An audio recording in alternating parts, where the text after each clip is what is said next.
Amo malo pričati o Runjićevoj Galebija, Puccinijevoj Sono Andati i talijanskom solfeđu. I kako je to sve povezano. Da bar imamo danas solfeđa. To sam par puta znao napisat. I sad se možete pitati, pa normalno, mislim, imamo solfeđa u školama, kako nemamo u glazbenim školama?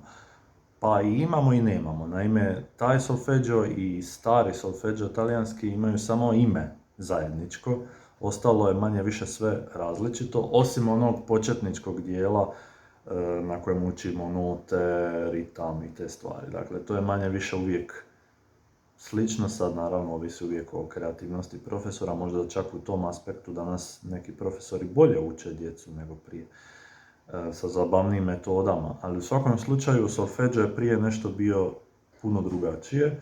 Solfeđo je art of melody, dakle umjetnost melodije. To je nekako glavni zadatak solfeđa prije bio. Dakle, naučiti skladati i pisati lijepe melodije. I sad, koja veza tu ima Runjić i Galebija? Ok, Puccini, možda vam tu jasnija veza, ali zašto Runjić i Galebija? Pa zato što, recimo, sad ćemo poslušati početak te pjesme. Sigurno svi je naravno znate, ali obratite pozornost, ja ću pokazivati rukama, kako je zapravo početak te pjesme sagrađen doslovno po silaznoj durskoj ljestvici. Dakle, svi ste čuli za ljestvicu u glazbi, do, re, mi, fa, sol, la, ti, do, to je ljestvica, durska recimo. Dakle, silazna durska ljestvica je od ozgor prema dole. Do, ti, la, so, fa, mi, re, do. I sad, kako može od toga nastati melodija kao što je Runjićeva Galebija? Pa vrlo jednostavno. Svaki taj ton, do, ti, la, so, sve do dole dok dođemo, svaka ta nota je kao jedna vrst postaje na kojoj se zadržimo i svaku tu notu ukrasimo na neki način. Dakle, recimo imamo do, i sad nećemo samo otpjevati do, nego ćemo recimo do, ili do. Dakle, to su sve ukrasi bazirani na toj jednoj noti. I sad ako to napravite na svakoj noti ljestvice, onda dobijete, evo, recimo kako je Runjić to napravio.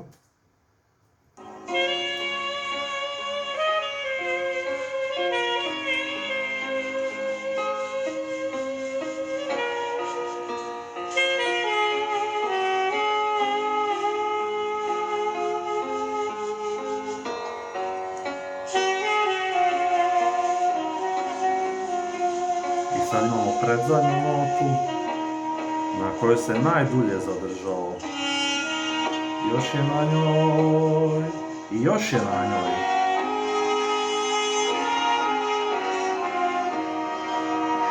I došli do kraja ljestvice. Dakle, ovaj početak ove pjesme je doslovno od najvišeg note ljestvice, od gornjeg do prema donjem do. Dakle,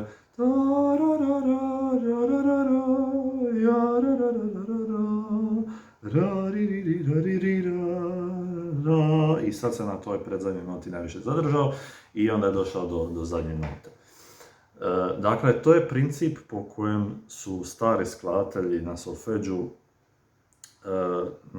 princip po kojem su oni učili kako pisati te melodije. Dakle, nisu melodije samo pale s neba i eto, oni čekaju na stolu da im dođe inspiracija i onda tako nastane lijepa melodija. Ili još gore, da je profesor samo rekao, ajde samo napiši nešto.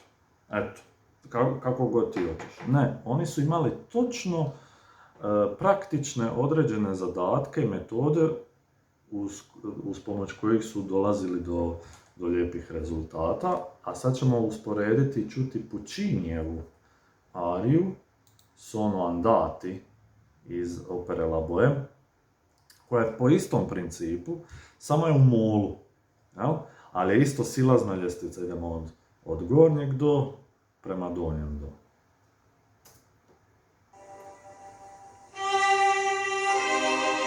Gore smo. Jedan dolje. Još jedan. Sad smo na sol. To će ići fa.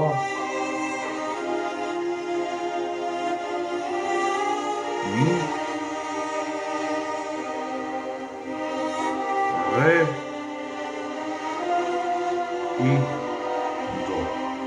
Dakle, ono što je ovdje zanimljivo meni je ovako ljudi kad uspoređuju popularnu i kao klasičnu glazbu, onda čak misliš ono kao klasična glazba će biti kompliciranija, ali vidimo da je u ovom slučaju zapravo Runjić puno kompliciraniji od Puccinija.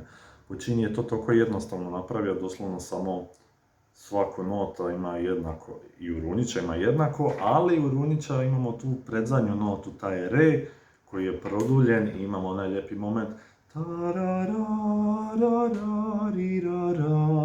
i onda dobijemo moj galebe, i onda dobijemo taj lijepi kraj. Tako da nije uvijek nužno da klasična glazba bude kompliciranija, nije uvijek slučaj i nije ni nužno da klasična glazba mora, ozbiljna glazba da mora biti kompliciranija, a popularna da bude banalna kao ili je prejednostavna. Dakle, evo, s ovim sam samo htio pokazati, dati dva lijepa primjera i da vas upoznam.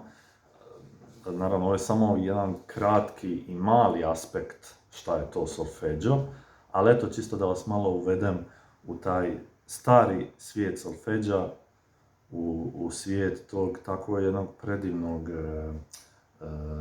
te tako jedne predivne metode koja nam je donijela toliko lijepe glazbe, koja se nažalost u 20. stoljeću prestala koristiti, ali je ostala živjeti u popularnoj glazbi, ali ne kroz školu, kroz učenje, već uho.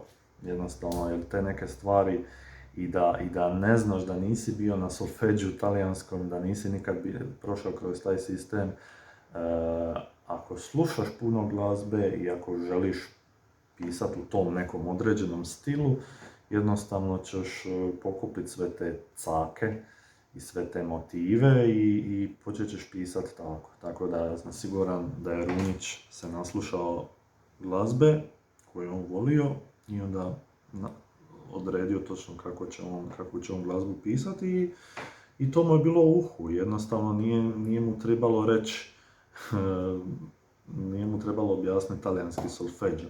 Šta ne znači da je talijanski solfeggio beskoristan. Naprotiv, to je iznimno korisna metoda, samo što nije apsolutno nužna, ne moraš biti toliko veliki poznavalac talijanskog solfeggia da bi skladao neku lijepu melodiju. Ali istina je da ako vježbaš u tom sistemu, po toj metodi, istina je da ti je lakše.